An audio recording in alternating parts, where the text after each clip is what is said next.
Welcome to a new episode of That Fertile Feeling, the podcast. And I am here today with Lily Nichols, who is a prenatal and postpartum dietitian. She's written several books on nutrition for fertility, for pregnancy. You might know her because I talk actually about one of her books a lot on the show, Real Food for Fertility.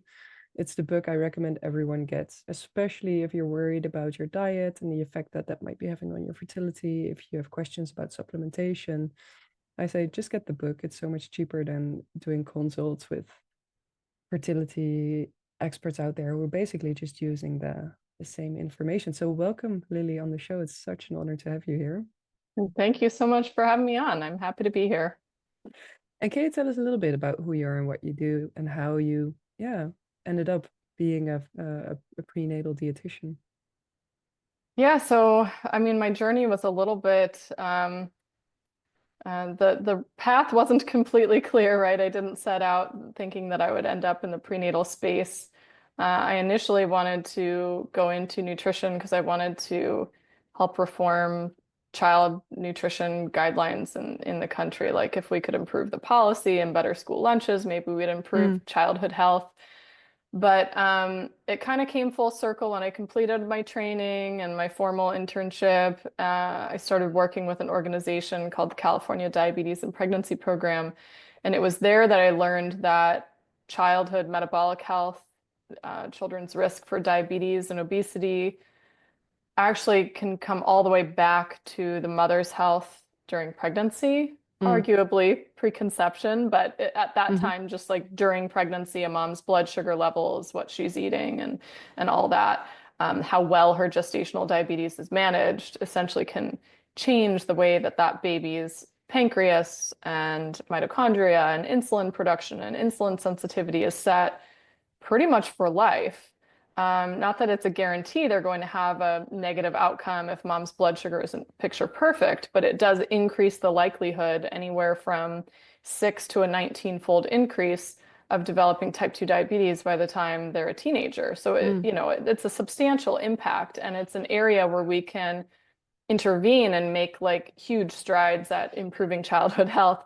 So once I started working in that area in the gestational diabetes space, it became very clear that this was an area I wanted to stay in. There was a lot of benefit that we could have, not only for a mom and her pregnancy, her birth, her postpartum, but also for her children. Like we can really impact the next generation's metabolic health by improving her nutrition.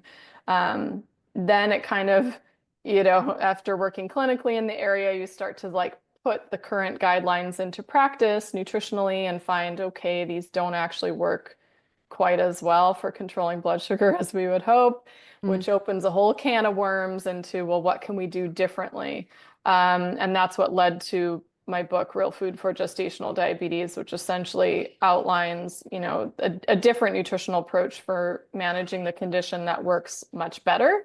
Mm. Um, and the evidence behind, those recommendations. And it's just kind of snowballed into the future projects. Because once I had the one on gestational diabetes, people are like, well, do you have one on general prenatal nutrition? And then, well, what can I do if, I'm trying to get pregnant? Is it really all Mm. that different? And well, okay.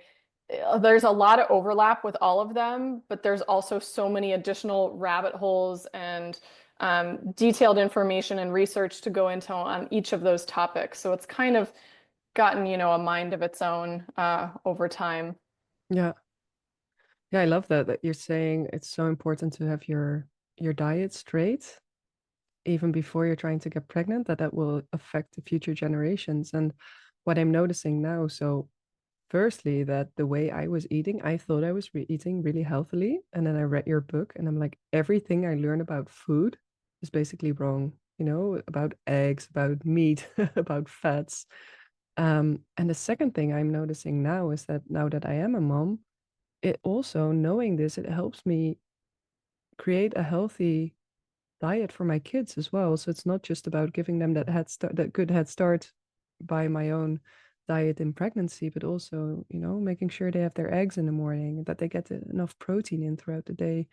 And then just seeing around me how other parents, what they're giving their children, all the processed food and so many carbs. It's so this starts, but with you wanting to improve your fertility, but it can have really like long-term effects even on your kids as well. So I think that's yeah, so beautiful in the work that you do.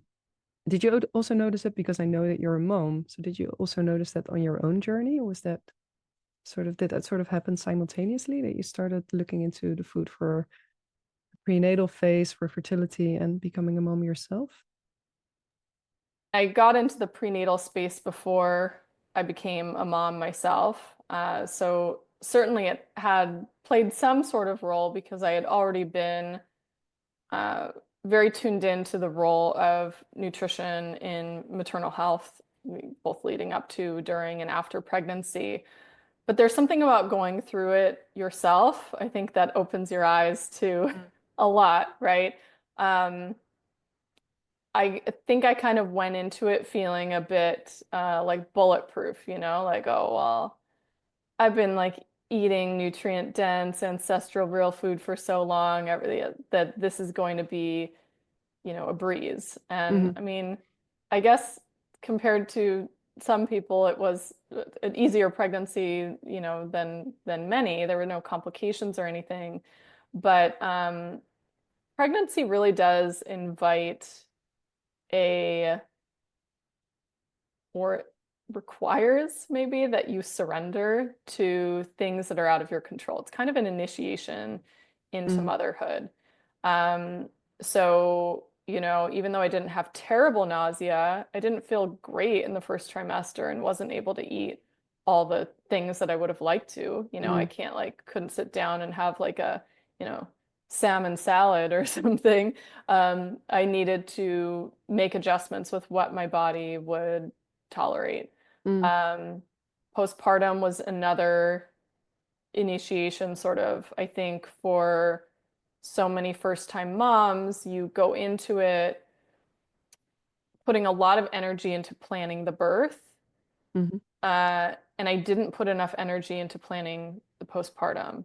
Uh, I also, having gone through it firsthand, realized how many holes there are in our postpartum recommendations. I mean, those are even worse than the pregnancy ones because the Mm. guidelines are so limited and so off base. We really don't even have enough research in postpartum, especially early postpartum, to know truly what the nutritional requirements are. But I mean, I was kind of blindsided by, wow, I knew I needed, Mm. 500 calories more for making breast milk, but you need way more than 500 calories, in my opinion, in the early weeks when you're just recovering from the birth itself. Mm. Um, and so there's things, always little bits and pieces that you pick up when you've gone through it yourself. So when it came time to plan for my next pregnancy, I at that point, I had made decisions about how I wanted to have my, birth team and where to birth and all of that. So there wasn't really all that much energy put into planning for the birth, to be honest. Mm. All my energy went into planning for postpartum. And Mm. so I was planning and pre-preparing freezer meals, starting at about, halfway through the pregnancy and really inviting help into our home, and planning for a longer maternity leave, like a longer time off of work or with significantly less work, just expecting and welcoming a slower pace, a schedule that's not entirely within your control, flexibility, and that really worked out so much better. Like that postpartum was a lot easier. I Mm. think, there's like this, I don't want to call it an identity crisis, but there's a push and a pull between being in like the maiden and then surrendering to the motherhood role. It's a different role, and Mm. you can either fight it tooth and nail and be miserable, to be honest, or you can surrender into like growing into a different version of yourself. And I feel like the second time around, I had already kind of like walked through the coals a bit and figured out, Yeah. where you need to soften and surrender, um, and just allow, a different pace and all of that to unfold. But I kind of got off onto like more of the, you Yeah. know, um, psychological sides of things, but absolutely nutritionally, 100% my work played a role in how I approached preparing for pregnancy, eating during pregnancy, recovering postpartum, and I do definitely credit having pretty good nutrient reserves coming into pregnancy. And then once the nausea phase had kind of worn off, I was able to eat pretty well the remainder, to have two pretty like easy conception journeys, no complication pregnancies, fairly Mm, straightforward births, and all things considered, a fairly straightforward postpartum recovery nursing journey. Like that all, I know nutrition did kind of lay the foundation for those things being a bit easier. Not to say that nutrition is the only factor that makes those mm, things easy, but it does yeah, does sort of stack the deck in your favor. And that all worked out, I think. yeah. Yeah, and I think that's so important, for the fertility journey is that you can start laying that foundation. And that's what you will take with you into pregnancy, into early motherhood. So it's really about setting yourself up for success, not only to optimize your fertility, but really for all of those other stages as well.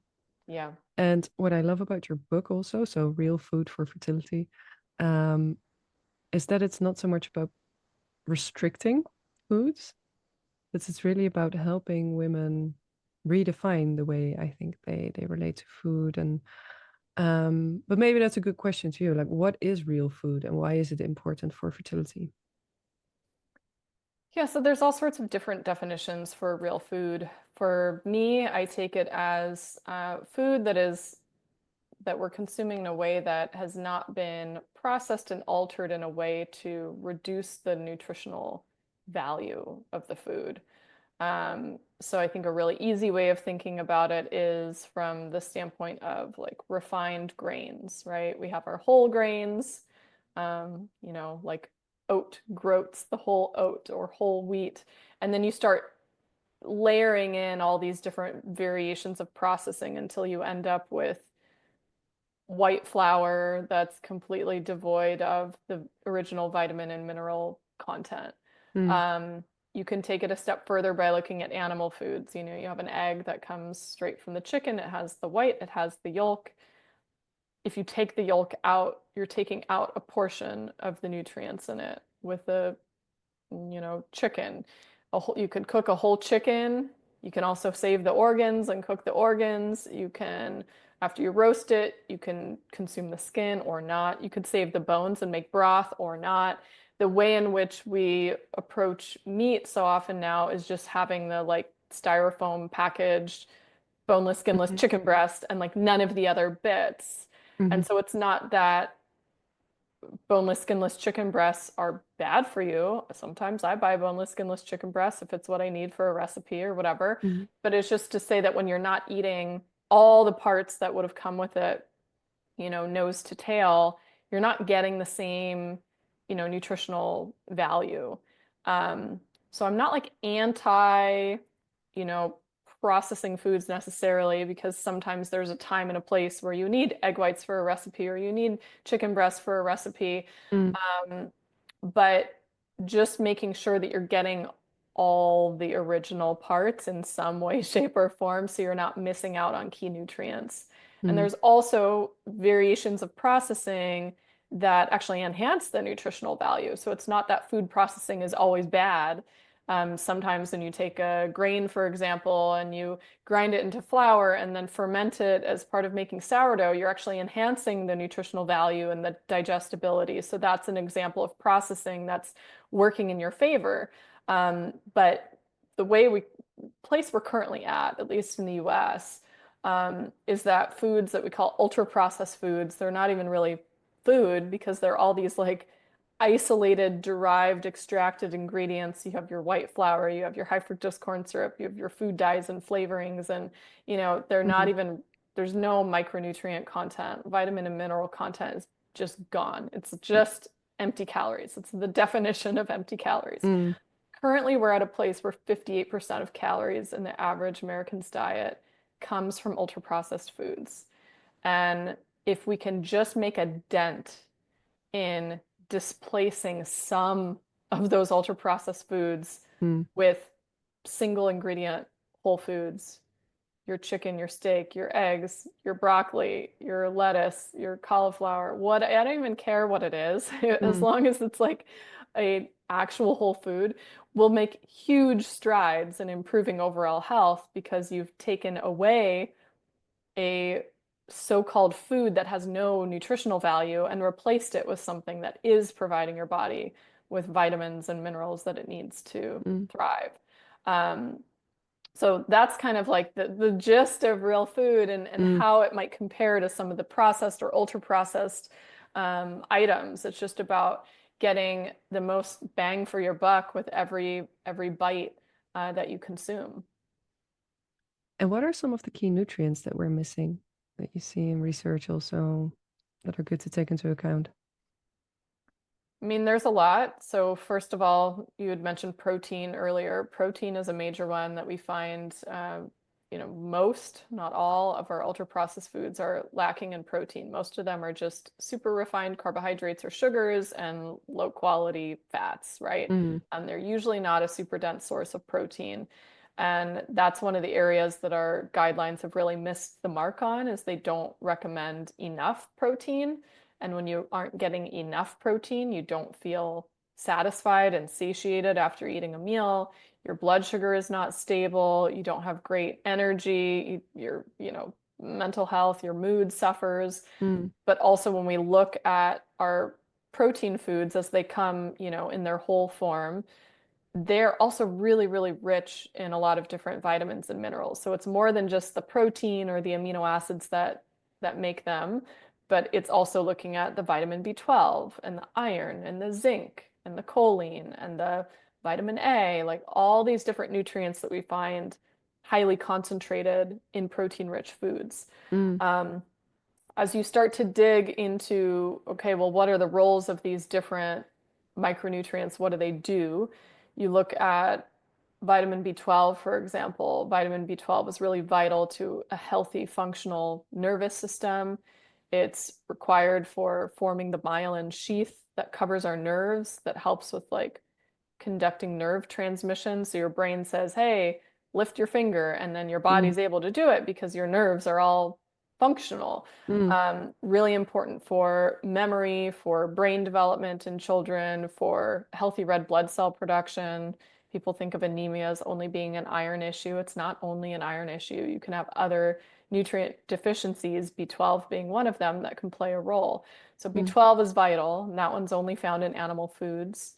So when you have people who don't eat any animal foods, that's an absolute requirement for supplementation to make sure mm, they're not deficient in that one. Um, Another nutrient I like to talk about is choline. Choline is a B vitamin-like compound, but it's technically not a B vitamin because it was discovered and named after they had already named the B mm, vitamins. But it shares a lot of sort of sister functions with other nutrients like folate, B12, B6, um, where it supports methylation, it supports brain health and brain development in utero and throughout childhood. It supports liver health. In fact, that's how they first discovered that it was an essential nutrient, meaning one that you have to consume, mm, because our body can make small amounts of choline. But if you put somebody on a choline deficient diet, they'll develop fatty liver disease. Like it's just a cause and effect, like literally causes mm. fatty liver disease. It's very rare in nutrition science that we can say something for sure causes Yeah, something yeah. else, but a choline deficiency does cause fatty liver disease. Choline is also really vital to the function of the placenta during pregnancy. When you think of the placenta, in a way, it's like almost like a temporary liver that you're growing for provision of nutrients and all sorts of other things, hormones and exchanging waste products, all the things to Mm, between you and baby. And so it's kind of interesting that with choline's vital role in liver health, it also seems to have a vital role in placental function.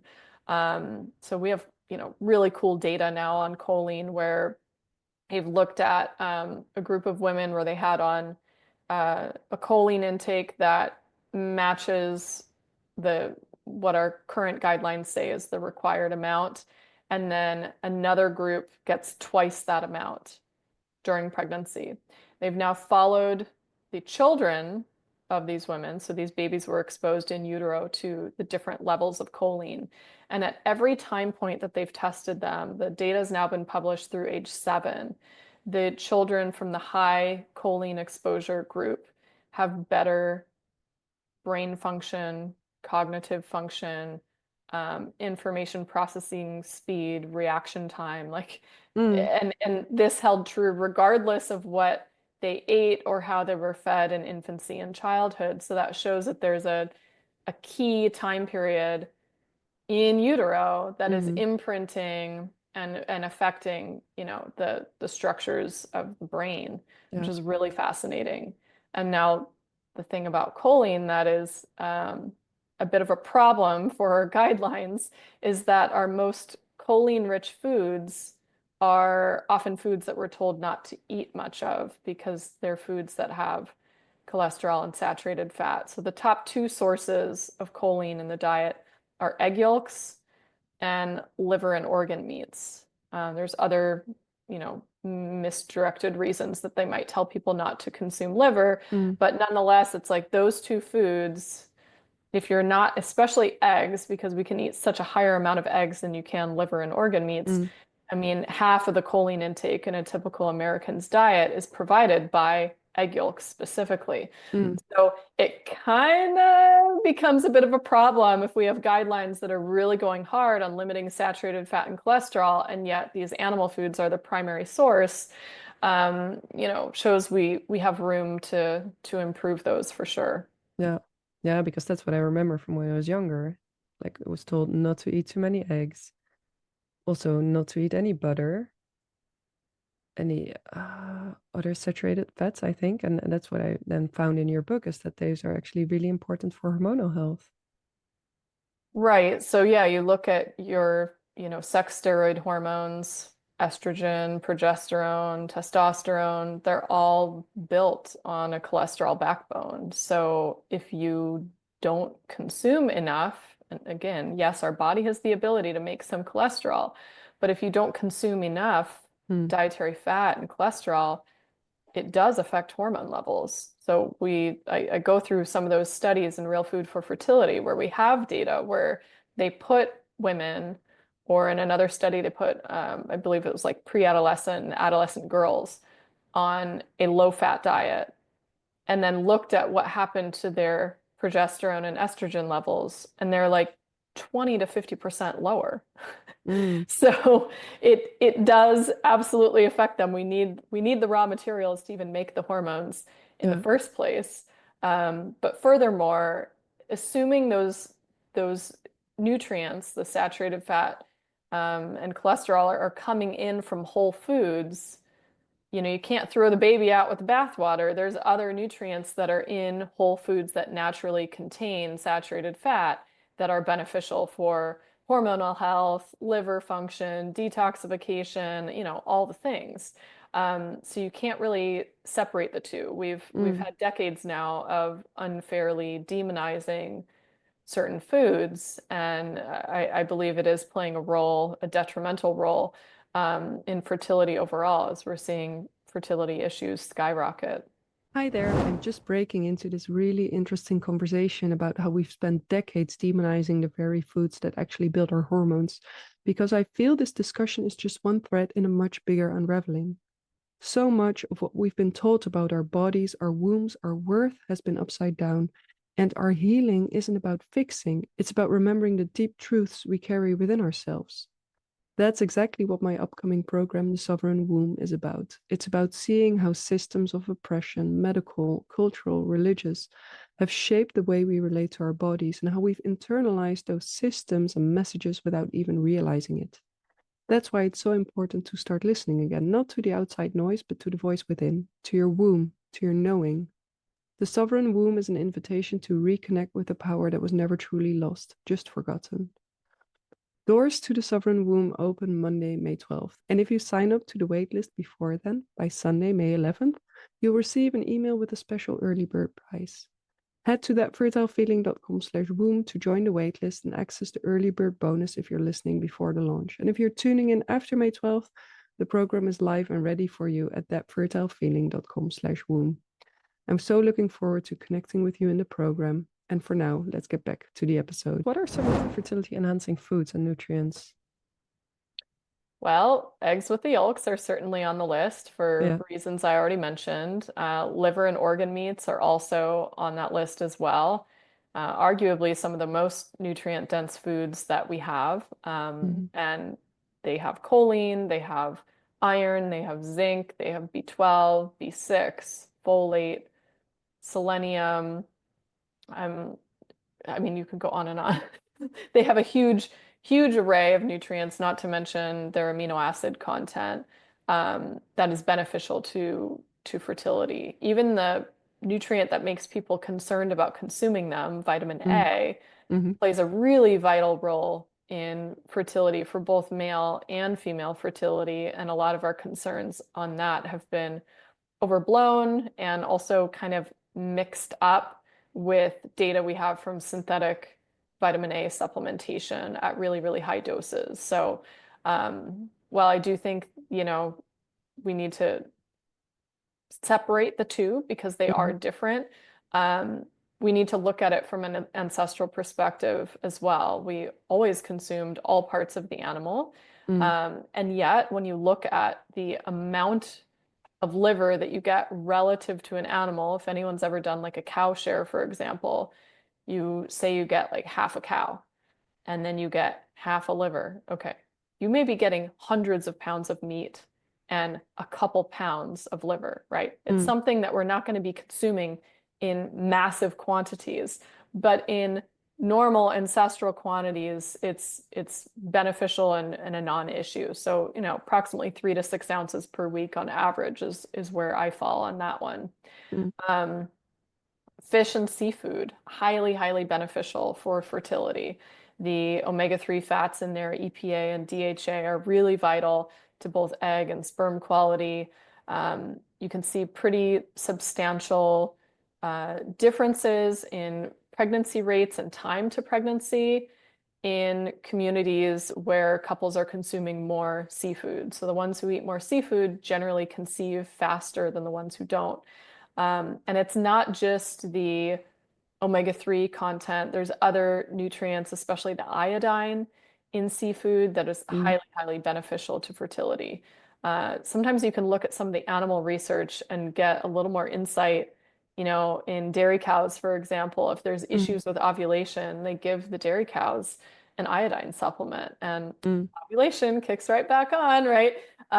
So it's pretty fascinating nutrient. Um, Another one, I'm just kind of like picking because there's many, but another one would be your fresh produce, fruits and vegetables. Those have a lot of different nutrients that you might not necessarily be getting from animal foods in as high of amounts, like vitamin C, potassium, magnesium, vitamin K1, which helps in blood clotting, and also an array of phytonutrients, fiber. Fiber gets a bit, controversial sometimes in the nutrition space, but at the end of the day, there is value in having some fiber in the diet. As your body encounters toxins on an everyday basis and processes those and excretes Mm-hmm. those in the bile that goes through your digestive tract, fiber helps to bind onto those and carry them out of the system. It also helps to bind onto hormones that have already done their job. They've been used up. Your liver Mm-hmm. has processed them and is ready to excrete them. Fiber helps to bind those, so those can be carried out as well. So especially fiber coming from produce is really excellent to have some of in your diet. I know the carnivores might not be happy to hear that, but I'm really, pro omnivorous Mm-hmm. diet around here. There's more foods if you want me to go into more, but those hit some of the key ones. Yeah. Essentially, I'm advocating for a diet that has both plant and animal foods, that is protein forward. I only mentioned a handful of protein foods, but an array of both animal and plant proteins I think is great, Mm-hmm. as well as getting some produce in there for all the benefits that I just listed. And for those that tolerate dairy products, those can be a really fantastic source of nutrients as well. Mm. So if you do well with dairy, I would definitely keep that in. We have some pretty cool data on full fat dairy in particular being supportive of egg quality, ovulatory function, pregnancy, and live birth rates. So I do Mm. encourage people who tolerate dairy well to eat it in its whole form and not take out the yummy fat. Mm. And what are some of the foods that women should be careful with when trying to conceive? So primarily the ultra processed foods would be the ones to watch out for. So those are the ones that typically have ingredients like refined or enriched white flour, sugars like high fructose corn syrup, white sugar, whatever name they want to give the sugars, low quality oils like all the seed oils or vegetable oils, canola, corn, cottonseed oil, safflower oil. Um, these oils are really susceptible to damage, especially with heating and storage. And unfortunately, they're the go-to oil for most of the snack foods Mm. and deep fried foods and whatnot. So my recommendation is to go over to more unprocessed and traditional fats instead. They're much more stable, much less likely to oxidize, and much less likely to lead to a whole bunch of inflammation in your system. So quality fats is very important to be thinking about. You want to be cautious with the amount of alcohol you're consuming. It really does put a burden on your liver. It absolutely can affect hormone health.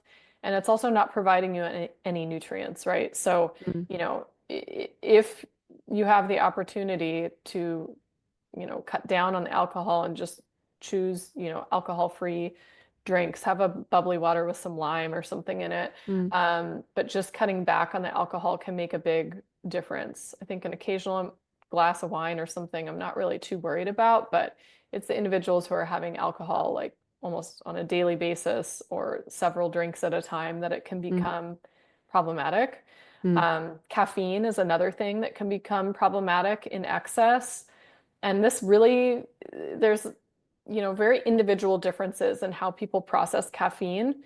I'm certainly not entirely caffeine free. I love my black tea, and that doesn't seem to negatively affect my cycle or fertility. But other people are really sensitive to caffeine and they might need to cut back or eliminate it entirely, Mm. especially the individuals who are really heavy coffee drinkers.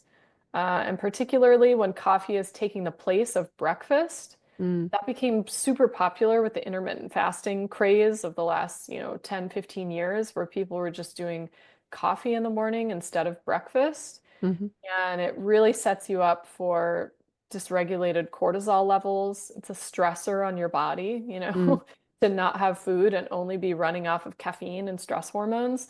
And it can also really dysregulate your blood sugar and insulin levels. So if you are having a caffeinated beverage, I do recommend having it after your breakfast, if at all possible, or at the very least have like a snack before you have it, even if your breakfast comes a little bit later.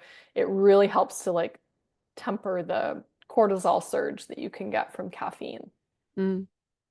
And do the same rules apply to men, or are there things that men should be doing differently when it comes, for example, to sperm quality? Essentially, the same ideas will apply here. We see detrimental effects on semen quality when there's an excess of refined carbohydrates in the diet, when there's low quality fats and insufficient amounts of, the marine omega-3s like EPA and DHA. We see detrimental effects when fat intake is too low in the diet, similar to how it impairs estrogen and progesterone levels in Mm. women. It can also impair testosterone production in men. So, I saw a recent study. This came out after Real Food for Fertility came out, but the percent of calories in the diet coming from fat, if that drops less than 40%, we see a significant reduction in testosterone production. So Mm. men should also not be obsessively taking the fat out of everything, just like women. Mm. Um, yeah, most of it applies. I mean, smoking, Mm. alcohol, Yeah. excess caffeine, like toxin exposure, poor sleep, an excess of exercise or too little exercise. Like it's all about kind of like finding that balance and trying to avoid the things that are more detrimental to fertility and leaning into the things that are more beneficial. And Mm. there's a substantial overlap, like almost everything overlaps, even if there are, we have arguably more data on sperm quality than we do on female fertility Mm. because it's easier to study. Um, you could get a semen sample super easily, so you could do an intervention for however many weeks and have a pre and post semen analysis. You can't do that with an egg sample or something, you know what I mean? Mm. Yeah. Um, or it's going to be a lot more expensive and a lot more invasive to do a study like that. So there's some really, specific nutrients that have been studied showing more substantial benefits maybe for male fertility, like zinc and selenium supplementation, for example. But there's also a lot of overlap, like the research on vitamin D, supplementation, Hmm. hugely beneficial equally in men and women. Yeah. Well, that's a nice bridge to my next question. What's your view on supplementation in general? So, I mean, I take a food first approach. I think we should be trying to get as many nutrients as we can from food because a lot of these nutrients work in synergy with each other. So, the choline that I talked about and the Mm. DHA that I talked about, it turns out that when you provide both together, you enhance the transport of DHA, across the Mm. placenta and direct it into babies, brain development and into the retina for better vision lifelong, right? And when we look at food sources of DHA, you're finding, oh, hey, there's choline in there as well, Mm. right? The egg Yeah. yolks have DHA and choline, and the salmon and the sardines, they have DHA and choline. Like sometimes nature is certainly, maybe always smarter than us. We're like studying little bits and pieces and trying to puzzle piece it all together. And there's far more intricate interrelationships between nutrients than we even know. Mm. So I do highly recommend getting as many things as you can from food. That said, I'm not anti-supplementation either because there is a time and a place, certainly, for us to look at supplementation. A lot of people's diets are not perfect. Even if your diet is pretty darn good, like I did micronutrient testing on myself before my second pregnancy and was pretty surprised that I came out low in several nutrients that I Mm. know I'm consuming, but my body's needs are higher than what I'm getting from my diet. Mm. So I am a fan of, a comprehensive prenatal vitamin kind of ticks all the boxes for your vitamins and minerals, assuming it's a really good one. I say Mhm. comprehensive because, Mm. there's a whole array of supplements on the market and not all of them actually have the nutrients that you need and the forms you need, and some of them are just completely leaving out key nutrients. I think there's a place for supplementing things like DHA when the diet doesn't have enough. So individuals who aren't eating at least 12 to 16 ounces of seafood per week, which Mhm. can be hard for some people, can also be too expensive or just not accessible. Those individuals probably do need a supplement of DHA, whether that's a fish oil or any type of marine DHA, or whether that's maybe an algae-based DHA for somebody who doesn't eat fish and seafood at Mm. all. Um, there's a place for vitamin D supplementation. Like, do you live at a latitude where your body is not capable of making vitamin D from the sun at certain times of year? Mm. There's a substantial portion of the planet that does not make vitamin D for many months during the winter. So I'll use myself as an example again. When I lived in Southern California, I could maintain my vitamin D levels just fine Mm. with some intentional, 45 minutes a week maybe of sunbathing.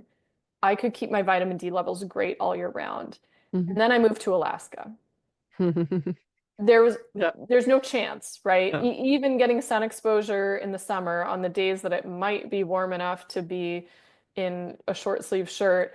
No chance I was making enough vitamin D from the sun. My levels became deficient and I had to supplement. And I had to supplement at a level a lot higher than what most people supplement with because they were not responding to the more moderate dose, right? So Mm, a lot of it, since vitamin D, this is a tricky nutrient to use as an example because it is one where our dietary intake only plays maybe a 10% role in our levels. Like mm, most of it is either sun exposure or supplementation. But that is one example where, you want to test your levels and see if you need extra, and you're not going to be able to make up the difference from food. It's going to have to be mm, sun exposure or supplements. So mm. what's available to you for where you're living? I could give more examples, but they have their place, Yeah. and we have a lot of data showing beneficial effects when we make sure that levels of nutrients are sufficient. So with vitamin D, there's like so much data on vitamin D, my gosh. But in pregnancy, I'll give one example. There's a study out of the Carolinas in the United States. This is an area where really the time of year that you can't make much vitamin D from the sun is pretty short. It's only a couple months. Um, and so you'd expect it to be a vitamin D sufficient population. It is Mm, not. mm, They supplemented women with vitamin D throughout their pregnancies. They measured their blood vitamin D levels, and they found that women who kept their vitamin D levels higher, in mm, this study, they found that if vitamin D levels were over 40 nanograms per milliliter, the risk of preterm birth was 60% lower in those mm, women. And when they looked specifically at women of color, their risk of preterm birth was 78% lower. Okay. This is mm. significant because when you have more melanin in your skin, which makes your skin darker, you need even more time in the sun to make the same amount of vitamin D as somebody with pale skin. So it was like fascinating association. And wow, how much money could we save our healthcare system by just making sure people get enough vitamin D? Yeah. Um, but I think that's a perfect example of where supplementation has a role and absolutely can improve outcomes. Yeah. And it also, I think it touches on that gap between all of the research that's out there on food, on nutrients, and then medical realities. I remember when I was going in for my transfer, I actually got my vitamin D levels tested before and I knew they were too low. So I got my intake at the clinic and I told them, or they said, well, we can schedule your transfer for next month. And I said, yeah, but my vitamin D levels are still quite low. So shouldn't we work on those first? And my doctor was like, who cares? It's not something we take into account. This is not part of the protocol. And I find that I know it takes time, right, for research to enter the medical sphere, but still it seems like there's still such a huge disconnect between yeah, food and health, really. Yeah, and there is a big gap, and we know, I mean, they actually studied this, like how long is the gap between new research making it into clinical practice, and it's 17 years. There's a 17 17-year years. gap. Yeah, And then yeah, the gap is even longer when it comes to updating guidelines.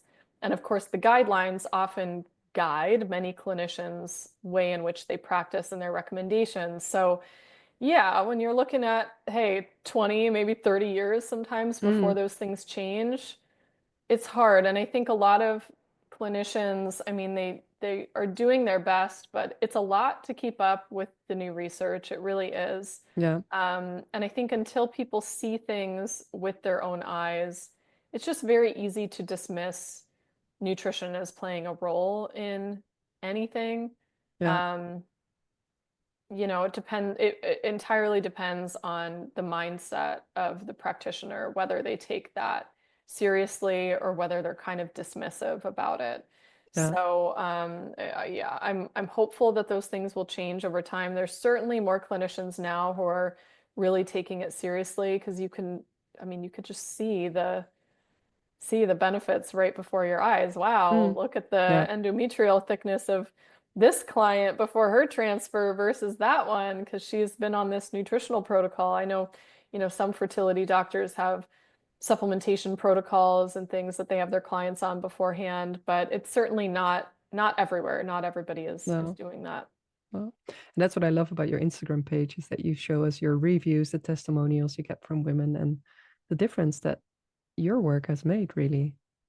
Yeah, we've had some wild ones, I tell you. I mean, I, I co-authored this book with Lisa Hendrickson Jack. She's a fertility awareness educator and just as obsessed, or maybe more obsessed with research that as I am, but her focus is on the menstrual cycle so much, Hmm. and mine's on the nutrition side. And we're very realistic people because we both had client practices for so long that you get a nice piece of humble pie to the face pretty Mm. often in clinical practice. We're not necessarily miracle workers. Yeah. Not everything is within your control, and also changes that you make can take time. And so we don't want to give people false hope that they're going to have some miracle, dramatic improvement in like a month or two. But Mm. we were absolutely shocked that within a month or two, we're getting these insane testimonials. I mean, things that sound impossible, like couples who've had infertility for, a decade or longer, Hmm. um, been through multiple rounds of IVF that have been unsuccessful, and lo and behold, they conceive. Hmm. The PCOS, a woman with PCOS who's had irregular, super long cycles. Again, like my androgens dropped, my insulin came down, I Mm. lost 10 pounds, and my cycle was normal enough. I was Mm. able to identify my fertile window, and we're pregnant on month 2. It's just Yeah. like, whoa. Wow. We even had the one I think was most shocking, and it's not a conception story, but I got a message on Instagram from a, a college student. She's like a collegiate athlete, and she has never had a menstrual cycle. That's called primary amenorrhea. And that can happen for a number of reasons, but sometimes it is a manifestation of hypothalamic amenorrhea where you have insufficient energy intake, relative to your energy expenditure. Your hormone Hmm. production just crashes to the point that you're no longer ovulating or not never have ovulated, Hmm. and you certainly don't have a period either. And she had done all the things, cut down on the exercise, was following the sports nutrition advice, had been eating more calories. Um, but she implemented the advice in Real Food for Fertility, and our recommendations are a lot different because we're not just focusing on more energy. That's certainly Hmm. part of it, but we're focusing so much on the nutrient density Mm. and getting enough, especially fat and protein. Not that carbs don't have their place, but for a lot of women with HA, they significantly restrict their fat intake. But that's Mm. that's not part of the conventional approach to treating HA. It's just eat more food from Mm. wherever. It doesn't matter Yeah. what it is. And sometimes they're concerned that since people might have eating disorder tendencies, they don't want to talk about things like Mm. food quality or eating whole foods. It's just like eat anything that gives you calories. I think it was within a month. I would have to look back at her testimonial. She left a very detailed Amazon review for people who want to look it up. She had her first period. I mean, Mm. she had her first period. It's that's insane. Yeah. Something like that, I would think, oh, you need maybe, 6 month or a year of nutritional repletion. But no, her Yeah. body really was ready. It just needed the raw materials Yeah. for those hormonal systems and for ovulatory function to kick back on. So Yeah. yeah, it's been wild, and uh, much the stories are so much more dramatic than we ever anticipated. It's Mm. wild. And I think that's such a nice message also to end our conversation with it, that the body is so resilient Yes, and that there's absolutely. so much you can do to create that change. Yes, the body certainly is resilient, and you know, not everything has to be perfect. And even Lisa talks about this in terms of the menstrual cycle. Sometimes people will read the section about their periods and, oh no, I have certain things that aren't Mm. picture perfect here.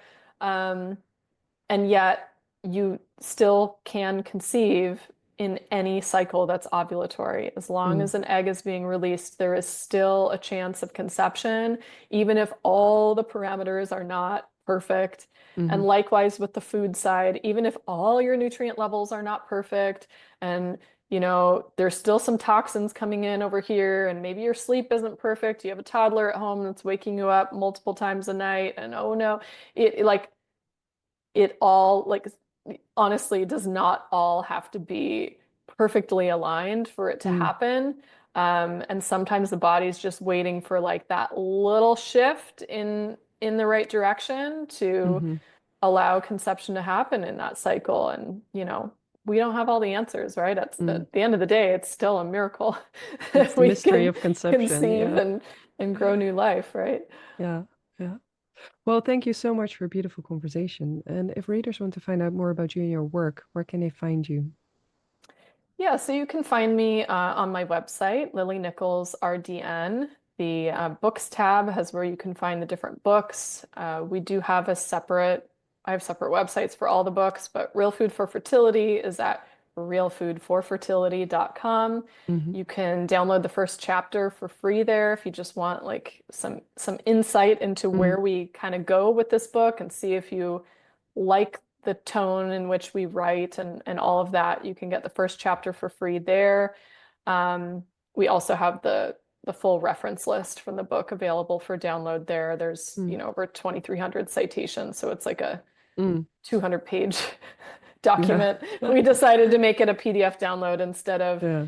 add it to the end of the book and have to make the list price higher. So that's a download if you want to get the resources, all the studies. Back over on my main website, lilynicholsrdn.com, there's my blog. There's hundreds of articles up there. There's no paywall on my site.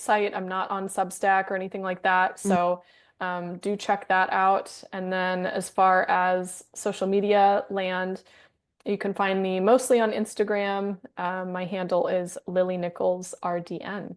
mm. So I'll put everything in the show notes so that the listeners can find it. Thank you Great. so Thank much for you. your time. Thank you for being here with us today.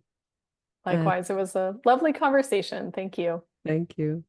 And also thanks to the listeners for tuning in this week. And if you want to reach out to me, you can find me on Instagram at thatfertilefeeling or email me at francoise@thatfertilefeeling.com. I always love to hear from you and always get back to you and I hope to see you back in 2 weeks. Bye bye.